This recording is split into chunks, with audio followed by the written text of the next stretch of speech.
नमस्कार दोस्तों। प्रधानमंत्री ने मीटिंग में बहुत बड़ा ऐलान कर दिया है और बहुत बड़ी बात उन्होंने अब बोल दी है। प्रधानमंत्री के बयान की बाद में अब ऐसा लगने लगा है कि पाकिस्तान की खटिया तो अब खड़ी होने वाली है। सिक्योरिटी फोर्सेस की बैठक के बाद में मोदी ने कहा कि कार्रवाई के लिए सेना को पूरी छूट दी जाती है। कोई भी फैसला लेने के लिए सेना अब स्वतंत्र है। तरीका, टारगेट और समय अब सब जो है सेना को ही तय करना है। प्रधानमंत्री की मीटिंग के बाद में भारत में मीटिंग्स का दौर अब चल रहा है और हिंदुस्तान को जिस बात का इंतजार था वो इंतजार अब खत्म होता हुआ दिखाई दे रहा है।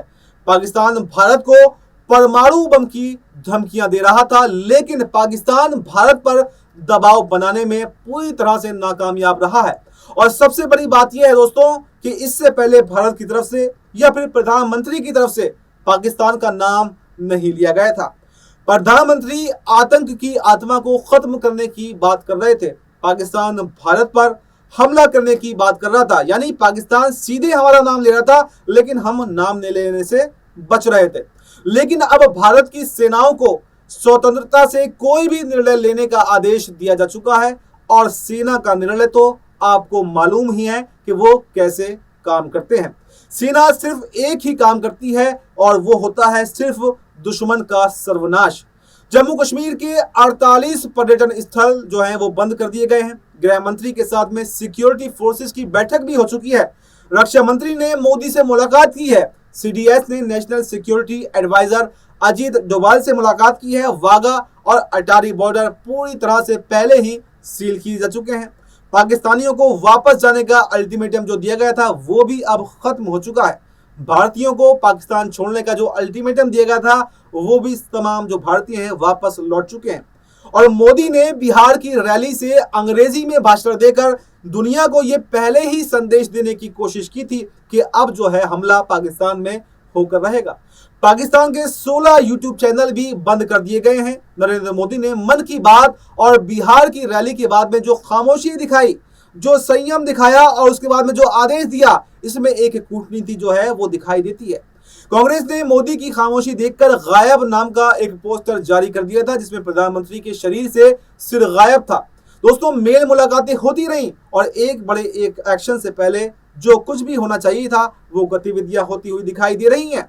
इस बार आतंकवाद को ऐसा जवाब दिया जाएगा जिसे पाकिस्तान की 7 पीढ़ियां याद रखेंगी। सरकारी बैठकों से ऐसा दिखाई दे रहा है। 14 फरवरी को जो पुलवामा में हमला हुआ था, यानी 26 फरवरी को फिर बालाकोट में भारतीय सेना ने सर्जिकल एयर स्ट्राइक की थी, यानी बीच में 12 दिनों का अंतर था और पहलगाम हमले को अभी 8 दिन हुए हैं, क्योंकि 22 अप्रैल को हुआ था और आज 30 तारीख है। और इस बार भी समय लेकर सोच समझकर आतंक के खिलाफ फाइनल जंग छेड़ने का मूड भारत का दिखाई दे रहा है। दोस्तों, धारा 370 हटने के बाद में जैसे वादे और दावे सरकार ने किए थे वैसा कुछ तो कश्मीर में नहीं हो पाया, लेकिन थोड़े बहुत बदलाव जरूर दिखाई दिए, क्योंकि कश्मीर में इस वक्त जो है पर्यटनों की संख्या जो है वो बढ़ी थी। कश्मीर में ट्रेन पहुंच गई थी और दुनिया का सबसे ऊंचा ब्रिज जो है वो भी कश्मीर में बन गया था। यानी बदलाव तो हुए थे, लेकिन जिस तरह के बदलाव यहाँ पर सरकार ने दावे किए थे और जिस आत्मविश्वास में वो दिखाई दे रही थी वो कहीं ना कहीं गलत साबित हुआ। और दहशतगर्दों ने एक बार फिर से घाटी के अंदर खौफ जो है वो फैला दिया, यानी आतंक को बढ़ावा जो है वो दे दिया है। दहशतगर्दों के दबाव के कारण जो आम कश्मीरी आमने सामने आने से बोलने से डरता था वो भी अब जो है मुखर हो गया है। अब कश्मीरी भाई भी गोदी मीडिया से लेकर स्वतंत्र मीडिया तक अपनी बात खुलकर कह रहे हैं। मारे गए लोगों के लिए संवेदना जाहिर कर रहे हैं। पहले ये मौका सिर्फ नेताओं को ही मिलता था। नागरिक कैमरे और माइकों से दूर ही रहा करते थे, क्योंकि उनके मन में एक तरह का खौफ था, एक तरह का डर था। तो बदलाव तो जरूर देखने को मिला है, लेकिन जिस स्तर का सरकार ने वादा किया था वैसा कुछ नहीं है। जिस कश्मीर में भारत के दूसरे हिस्से के लोगों को इंडियन कहकर बुलाया जाता था, उस कश्मीर में 27 भारतीयों की मौत के बाद हमने कश्मीरियों को भी रोते हुए देखा है। तो बदलाव तो दिखाई दे रहा है, लेकिन भाजपा इस बदलाव को भी हिंदू मुसलमान में बांटने का काम कर रही है। इसमें हिंदू मुसलमान का एंगल देने का काम कर रही है। उसे कश्मीर में वैसा ही राजनीतिक माहौल चाहिए जैसा उसने उत्तर प्रदेश, बिहार, मध्य प्रदेश, महाराष्ट्र और बंगाल में बनाया हुआ है, यानी धार्मिक बंटवारे वाला माहौल। और इसलिए वो संकट की घड़ी में भी धर्म देखकर मारने की, जाति देखकर नहीं मारने वाली बातें हैं, ऐसे पोस्टर जो हैं वो जारी करती हुई दिखाई दे रही है, जिससे जम्मू रीजन और लद्दाख रीजन के हिंदुओं को पोलराइज भी किया जा सके। इन सबके बीच दोस्तों, कश्मीर समेत 140 करोड़ भारतीय सिर्फ एक ही बात चाहते हैं कि रोज रोज वाला आतंकियों का आतंक अब खत्म हो। हमें किसी भी हालत में आतंक का एक भी अंकुर जो है वो भारत की सीमा के भीतर पलने नहीं देना है। आखिर जो 28 निर्दोष लोगों की जानें गई हैं, उसका बदला कब होगा? सत्ताएं तो आएंगी जाएंगी, पार्टी किसी की भी हो, सत्ताओं का स्वभाव हमेशा एक सा ही रहा है, कोई कम कोई ज्यादा।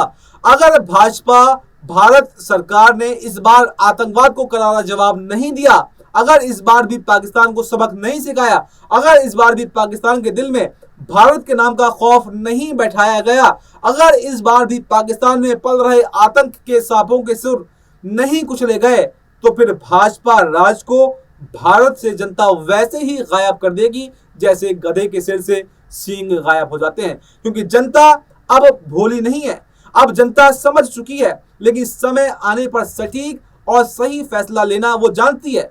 भारत में लोग सिर्फ एक ही समाचार का इंतजार कर रहे हैं कि कब पाकिस्तान पर हमला होगा दोस्तों, कि कब भारत और आतंकवादियों से हिसाब किताब बराबर करेगा, और कब जो पीओके पर हमारा कब्जा होगा जो पाकिस्तान के कब्जे में है, कब पीओके से आतंकी फैक्ट्रियां जो हैं वो खत्म हो जाएंगी, कब जो है गिलगिट बल्तिस्तान भारत के नियंत्रण में दोबारा वापस आएगा, और कब हम अपने ही स्वर्ग कश्मीर में बेधड़क बेखौफ बेपरवाही से घूम पाएंगे, और कब सेना को पूल जो छूट है 24/7 ड्यूटी करनी पड़ेगी, कब हमारे जवानों को खाली कांच की बोतलों की दीवार बनाकर सीमा पर पहरा देने से मुक्ति मिलेगी। और ये सब जो है तभी हो सकता है जब पड़ोसी देश जो है इस पर उसमें आतंकवाद का दम जो है वो घुट जाए, आतंकवाद की जो कड़ी है वो नस्तो नाबूद हो जाए, और न रहेगा बांस फिर ना बजेगी बांसुरी, और ना रहेगा पीओके और पाकिस्तान का कब्जा, और ना ही होंगी फिर कश्मीर में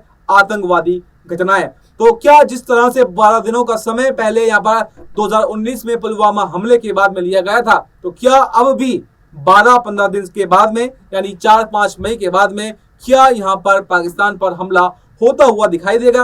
और क्या ये ऐसा हमला होगा जिससे पाकिस्तान की जो चूड़े हैं, जो आतंकवाद की जो नस्लें हैं, क्या वो तबाह हो जाएंगी? फिलहाल इस रिपोर्ट में इतना ही। इस पूरी रिपोर्ट पर आपको क्या कुछ कहना है, कमेंट बॉक्स में अपनी राय जरूर दें और हमें दीजिए इजाजत। नमस्कार।